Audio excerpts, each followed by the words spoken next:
L'augmentation de la taxe sur le trafic aérien fait grincer des dents. Elle avait été proposée dans le projet de loi finances qui a été rejeté mardi à l'Assemblée nationale. L'amendement pourrait être repris par les sénateurs aux grandes dames des acteurs du secteur. Daniel Biloa. Elle devrait augmenter de plus d'1 milliard d'euros par an dès le 1er janvier 2025. La taxe de solidarité sur les billets d'avion est une attaque sans précédent du point de vue des syndicalistes.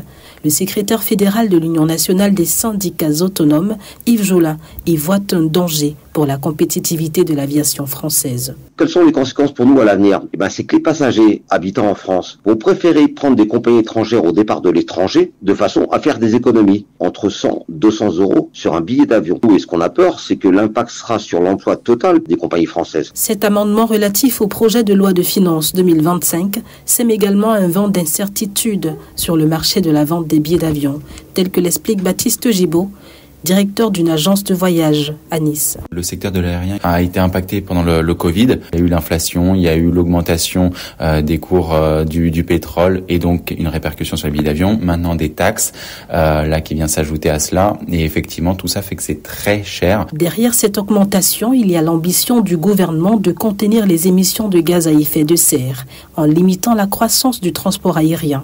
Une cause jugée noble par John, un Niçois habitué des voyages par avion. Je voyage beaucoup, essentiellement en long courrier, puisque j'ai ma famille qui est aux États-Unis. Donc oui, je vais être impacté par cette cause-là, mais oui, je suis prêt à payer. Mais il faut que ce soit louable et nécessaire. Les syndicalistes, quant à eux, se sont donné rendez-vous ce jeudi pour faire entendre leur voix devant l'Assemblée nationale à Paris. Les précisions de Daniel Biloa.